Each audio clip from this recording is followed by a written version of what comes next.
சாப்பாடு வாங்கி வருவதாக கூறிவிட்டு வெளியில் சென்ற தங்கள் பிள்ளையை பெண்ணின் சகோதரர் கொலை செய்துவிட்டதாக ஆணவ படுகொலை செய்யப்பட்ட பிரவீனின் தந்தையும் மாமாவும் மனம் குமுறினார். சார் அவன் சாப்பாடு வாங்கி போனான் சார். என் புள்ள 2 பேரும் இட்டு போனானுங்க சார். வந்துடுறேன்னு போனானுங்க. இதுவரையும் என் புள்ள வரல சார். வந்து பார்த்தா இங்கே இருக்கிறான் சார் என் புள்ள. இந்த கல்யாணத்துக்கு அப்புறம் ஏதாவது மிரட்டல் இருந்ததா இருக்குன்னு அவருக்கு? இருந்தது சார். வந்து மிரட்டிட்டு போனாங்க சார். அதையும் நான் சமாளிச்சிட்டேன் சார். சரி. அவங்க வீட்டில் மிரட்டினாங்க வந்து.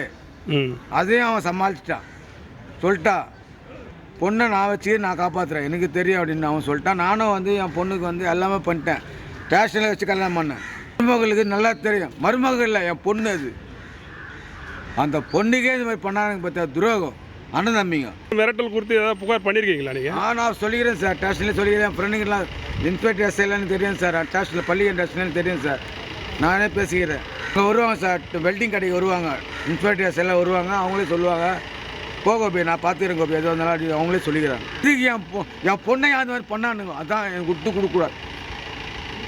அதுனா பாவம் பண்ணி சார். காலேஜ்லேருந்து எல்லாம் நான் ஐட்டுமே விடுவேன், எல்லாம் அவன் ஐட்டுமே விடுவான். எல்லாமே எல்லாம் செய்வாங்க. எல்லோரும் வீட்டாண்ட சின்ன வார்த்தை காட்டுறது கிடையாது. எங்கள் பங்காளிகளே அண்ணாமில்லேருந்து எல்லாருமே பாசம். எங்கள் வீட்டில் குடும்பத்திலே எல்லாருமே பாசம். ஆனால் இந்த மாதிரி பண்ணுவான்னு என்னை எதிர்பார்க்கவே இல்லை சார். என்னடா பறி குத்துறீங்களா என் தம்பியெல்லாம்? என்னடா ஆவாஸ்டாட என் புள்ளியடே. ஆனால் ஸ்டேஷனில் வந்து பொண்ணு ஸ்ட்ராங்காக சொல்லுவோம். அவங்களுக்கு ஒரு சேம் ஆகிட்டு உடனே தான் அவன் அந்த வார்த்தை சொன்னான், நான் வெட்டாமல் விட போகிறது இல்லை அப்படின்னு சொல்லுவதை எங்களுக்கு கொஞ்சம் பிரச்சனை ஆயிடுச்சு.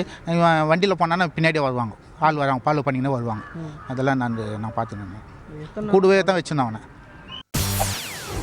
செய்திகளை உடனுக்குடன் தெரிந்து கொள்ள உடனே சப்ஸ்கிரைப் பண்ணுங்க.